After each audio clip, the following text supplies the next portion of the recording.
تھی. کوئی پیدا ہوا ہے تو دیکھو ابراہیم پیدا ہوئے تھے. تجارت کرنی ہے تو دیکھو خدیجہ کا غلام، خدیجہ کا تاجر خدیجہ کے غلاموں کے ساتھ تجارت کرنے کے لیے نکل رہا ہے. حضرت خدیجہ کا مال لے کر اللہ کے نبی تجارت کے لیے گئے. خدیجہ کے غلام بھی ہے، محمد کریم بھی ہے. تاجر ہو تو اس کو دیکھ لو، امام ہو تو مسجد نبوی کے امام کو دیکھ لو، مدرس ہو، تعلیم دینے والے ہو اس کو، تاکہ یتیم کو دیکھو. شوہر ہو عائشہ کے شوہر کو دیکھو، باپ ہو فاطمہ کے بابا کو دیکھو. زندگی کا کون سا موقع ہے جس میں آقا ہمارے لیے نور کا مینارہ بن کر نہ کھڑے ہو؟ محب رسول ہر حال میں نبی علیہ السلام کی زندگی کو دیکھتا ہے، ان کے حالات کو دیکھتا ہے، ان کے واقعات کو دیکھتا ہے. حضرت زبیر کھڑے ہوئے، کہا اللہ کے نبی آپ کے دشمن سے بدلہ میں لوں گا. اس کو قتل کر ڈالا. آقا علیہ السلام نے مقتول کا سارا مال حضرت زبیر کو دے دیا. اس کے سارا مال حضرت زبیر رضی اللہ عنہ وارضاہ کے حوالے کر دیا. کعب بن اشرف آقا علیہ السلام کا دشمن، نبی کے خلاف دشمنی کی آگ کو بھڑکانے والا. بدر میں جب اللہ کے نبی علیہ السلام کامران واپس لوٹتے ہیں، کامیاب واپس لوٹتے ہیں، کفار کے سرداروں کو جہنم رسید کر کے، اس کے پیٹ میں بڑا مروڑ اٹھتا ہے. یہ بھاگتا ہے، مکے والوں کے پاس پہنچتا ہے، خود بھی روتا ہے، ان کو بھی رلاتا ہے. مکے کے مرنے والے سرداروں کے لیے اشعار کہتا ہے. مکے کے سردار عقل مند تھے، جانتے تھے محمد علیہ السلام بھی آسمان سے آئے ہوئے نبی ہیں اور یہ یہودی بھی آسمانی دین کو مانتے ہیں. ان کے دین کے اندر بھی بت پرستی حرام ہے. اپنا تزکیہ لینے کے لیے کہتے ہیں کعب بن اشرف ذرا یہ بتاؤ ہم زیادہ حق پر ہیں یا محمد زیادہ حق پر ہے صلی اللہ علیہ وسلم. اب یہودی جانتے تھے کہ اللہ کے نبی کا دین سچا، کتاب سچی، شریعت سچی، لیکن غیظ و غضب میں، نفرت میں، عداوت میں، حسد میں آ کر کہتا ہے کہ تمہارا دین بت پرستی والا محمد علیہ السلام کے دین سے زیادہ بہتر ہے. واپس آتا ہے، اللہ کے رسول صلی اللہ علیہ وسلم کی توہین میں اشعار کہتا ہے، مسلمان صحابیات کی توہین میں اشعار کہتا ہے. آقا علیہ السلام آواز لگاتے ہیں من لقعب ابن الاشرف، کون ہے جو کعب ابن اشرف سے انتقام لے، اس کی گردن کو اڑا ڈالے. فإنه قد آذى الله ورسوله، یہ وہ ہے جس نے اللہ اور اس کے رسول کو تکلیف دی ہے. محمد بن مسلمہ کہتے ہیں رضی اللہ عنہ وارضاہ، یا رسول اللہ صلی اللہ علیہ وسلم یہ کام کرنے کے لیے میں حاضر ہوں. یہ تھی نبی سے محبت کرنے والوں کی کیفیت. رئیس المنافقین کے بیٹے نے آ کر کہا تھا آقا اگر میرے بابا کو قتل کرنے کا فیصلہ کر چکے ہو، آقا یہ خدمت میرے علاوہ کسی اور کے ذمہ نہ لگانا، اپنے باپ کی گردن کو میں خود کاٹ کے آپ کے قدموں میں ڈال دوں گا، یہ خدمت مجھے دینا. حضرت محمد جاتے ہیں، اس یہودی سردار سے ملتے ہیں اور اس سے پہلے آقا سے اجازت لیتے ہیں، یا رسول اللہ صلی اللہ علیہ وسلم اس یہودی کو کچھ اپنے جال میں پھانسنے کے لیے مجھے آپ کے بارے میں کچھ کہنا پڑے گا، کہیں یہ نہ ہو میں آپ کا انتقام لینے جا رہا ہوں، آپ کے بارے میں کوئی غلط بات منہ سے نکال لوں تو خود ایمان سے محروم ہو جاؤں. اجازت ہے؟ آپ نے کہا اجازت ہے. اس کو کہتے ہیں کہ یہ جو نبی جس کی ہم نے اتباع کی ہے اس سے تو ہم تنگ آ گئے ہیں، کبھی صدقے مانگتا ہے، کبھی چندہ مانگتا ہے، کبھی زکوٰۃ مانگتا ہے، کبھی خیرات مانگتا ہے، ہم تو کھانے پینے سے گئے. اس نے کہا ابھی کیا، ابھی تو ابتدائی عشق ہے، آگے آگے دیکھ ہوتا ہے کہ ابھی سے، میں تو تمہیں پہلے منع کرتا تھا.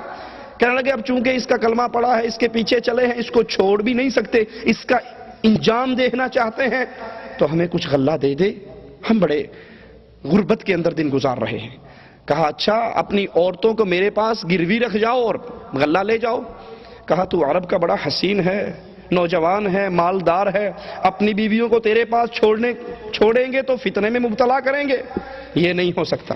کہا اپنی اولاد کو چھوڑ جاؤ. کہا ہم تو مر جائیں گے، اولاد بڑی ہوگی، لوگ ان کو تانے دیا کریں گے تمہارے باپ نے تھوڑی سی غلے کے لیے تمہیں گروی رکھ دیا تھا. کہا پھر کیا چاہتے ہو؟ کہا اپنا اسلحہ تمہارے پاس ہم گروی رکھ دیتے. معاملہ طے ہو جاتا ہے، یہ اگلی ملاقات پہ پھر آتے ہیں۔ ابو نائلہ اس یہودی کے روائی بھائی وہ بھی ساتھ ہیں، رات کو پہنچتے ہیں، پلاننگ پہلے سے طے کر چکے ہیں، اور قلعے کے پاس آ کے آواز لگاتے ہیں، کعب بن اشرف، عرب کی عورتوں کی ذہانت کا بھی کیا کہنا۔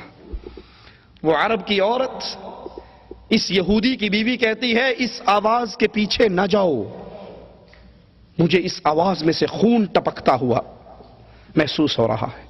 آواز سن کے کہتی ہے، یہ خونی آواز ہے، اس کے پیچھے نہ جاؤ۔ کہا یہ تو میرا روائی بھائی ہے جو بلا رہا ہے، دوسرا محمد بن مسلمہ ہے جو مجھے بلا رہا ہے، اس پر میں ضرور جاؤں گا۔ باہر نکلتا ہے خوشبوؤں میں نہایا ہوا۔ حضرت محمد بن مسلمہ کہتے ہیں، تیرے سر سے بڑی پیاری خوشبو آ رہی ہے۔ آج کل بھی کسی کی تعریف کر دو نا تو سینہ تھوڑا سا چوڑا ہو ہی جاتا ہے۔ یہ بھی آکڑ گیا، کہنا دنیا کی حسین ترین بیوی عورت میرے بستر میں ہے اور دنیا کی قیمتی ترین خوشبوؤں سے نہائی ہوئی ہے۔ کہا ہم تو غریب آدمی ہیں، ہمیں بھی خوشبو سونگھا دے۔ تو اپنا سر تکبر سے نیچے کرتا ہے کہ سونگو، دیکھو میری خوشبو کتنی پیاری ہے۔ وہ ایک دفعہ سونگتے ہیں، کہتے ہیں ذرا میرے ساتھی بیچارے مسکین غریب ہیں، ان کو بھی سونگنے دے۔ کہا یہ بھی سونگ لیں۔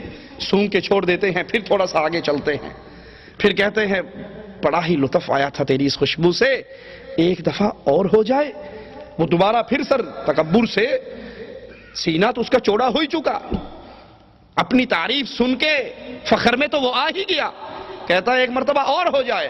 وہ اپنا سر پھر جھکاتا ہے، کچھ فاصلے پہ جا کے تیسری مرتبہ پھر کہتے ہیں کہ ایک مرتبہ پھر ہمیں دے دے، اس خوشبو سے ہم بھی مزے لے لیں۔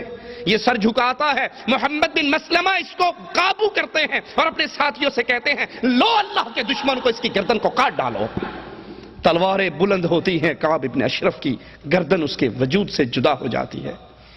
یہ اس گردن کو اٹھاتے ہیں، رسول اللہ صلی اللہ علیہ وسلم کے پاس آتے ہیں۔ اللہ کے نبی علیہ السلام جو ہی اس کو سنتے ہیں، صحابہ کہتے ہیں، صحابہ کو جواب میں کہتے ہیں، تمہارے چہرے کامیاب ہو گئے۔ نبی کے صحابی کہتے ہیں، آقا آپ کا چہرہ بھی چمکتا ہوا کامیاب ہو گیا۔ اللہ اکبر کی آواز صحابہ بھی بلند کرتے ہیں، محمد کریم بھی بلند کرتے ہیں، اور اس گستاخ کا سر، اس یہودی کا سر محمد کریم کے قدموں میں رکھ دیتے ہیں۔ آقا جو ذمہ داری لگائی تھی وہ پورا کر چکا۔ ابو رافع یہودی، بہت بڑا تاجر اور سردار، جنگ خندق میں کفار کی مالی مدد کرنے والا، ان کو ابھارنے والا یہی ظالم۔ اللہ کے پیارے حبیب علیہ السلام اس سے انتقام لیتے ہیں۔ صحیح بخاری کے اندر حدیث موجود ہے، حضرت براء بن عازب روایت فرماتے ہیں، بعث رسول اللہ صلی اللہ علیہ وسلم الى ابی رافع الیہودی رجالا من الانصار، آپ نے انصاری نوجوانوں کو بھیجا، حضرت عبداللہ کو ان کا امیر بنایا، یہ اپنے قلعے میں رہنے والا۔ وہ جاتے ہیں، اپنے ساتھیوں کو ایک جگہ پہ روکتے ہیں اور کہتے ہیں، میں کوئی ہیلا تلاش کرتا ہوں اس خبیث تک پہنچنے کے لیے، تم یہاں پر انتظار کرو، میں واپس آتا ہوں۔ شام ہو چکی، اندھیرا چھا رہا، لوگ اپنے جانوروں کو لے کر قلعے کے اندر داخل ہو رہے۔ اس صحابی نے چادر لے کر اوڑھ کر ایسے بیٹھ گئے جیسے کوئی قضائے حاجت کے لیے بیٹھتا ہے دروازے کے قریب۔ دربان کہنے لگا، او بھلے آدمی، اندر آنا ہے تو آ جا، میں دروازہ بند کر لوں گا، پھر ساری رات باہر پڑا رہے گا۔ تو یہ اپنا جسم چھپا کے، چہرہ چھپا کے داخل ہو جاتے ہیں۔ وہ تالا لگاتا ہے، چابی ایک تاکدان میں رکھتا ہے، یہ صحابی اس کو اچھی طرح دیکھ لیتے ہیں۔ اور جب قصہ گو شعراء ابو رافع کے پاس سے اٹھ کے نکل جاتے ہیں، وہ اپنے محل میں اکیلا ہوتا ہے، یہ صحابی داخل ہوتے ہیں۔ ذرا محبت رسول کا اندازہ کیجئے، جس دروازے کو کھولتے ہیں اندر داخل ہو کے اس کی کنڈی لگا لیتے ہیں۔ کیوں؟ بھاگنے کے لیے دروازہ کھلا رہنا چاہیے نا کہ جلدی بھاگ جاؤں گا۔ دروازہ اس لیے کنڈی لگاتے ہیں کہ اگر اس کو قتل کرنے سے پہلے قلعے والوں کو پتہ لگ گیا تو مجھ تک اس وقت تک وہ نہ پہنچ سکے جب تک اس خبیث کی گردن کو کاٹ نہ ڈالوں۔ بعد میں جو ہوگا دیکھا جائے گا، مجھے اپنی کیا فکر ہے۔ مجھے تو یہ فکر ہے کہ جو کام رسول اللہ صلی اللہ علیہ وسلم نے ذمہ لگایا وہ ادھورا نہ رہے. دروازوں کو کھول رہے ہیں, کنڈیاں لگا رہے ہیں, اندر جا رہے ہیں, کنڈیاں لگا رہے ہیں, اور پھر اس کے کمرے میں پہنچتے ہیں جہاں وہ اپنی بیوی کے ساتھ آرام کر رہا ہے. اس کا نام لے کے آواز لگاتے ہیں, ابو رافع. وہ کہتا ہے کون ہے؟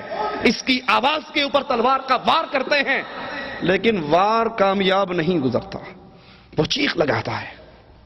یہ باہر نکل آتے ہیں. تھوڑی دیر کے بعد پھر آواز بدل کر کہتے ہیں, ابو رافع یہ چیخ کیسی تھی؟ وہ کہتا ہے تیری ماں روئے تجھ پر, ابھی کسی نے مجھ پہ تلوار کا وار کیا, اب جو آواز آتی ہے اس پہ تلوار لگاتے ہیں اور ایسا زبردست وار کرتے ہیں کہ اس کے جسم کو 2 ٹکڑوں میں بدل ڈالتے ہیں. واپس آتے ہیں, دروازے کھول رہے ہیں, نکل رہے ہیں. کہتے ہیں میں یہ سمجھا کہ اب زمین آ گئی, لیکن ابھی زمین نہیں آئی تھی.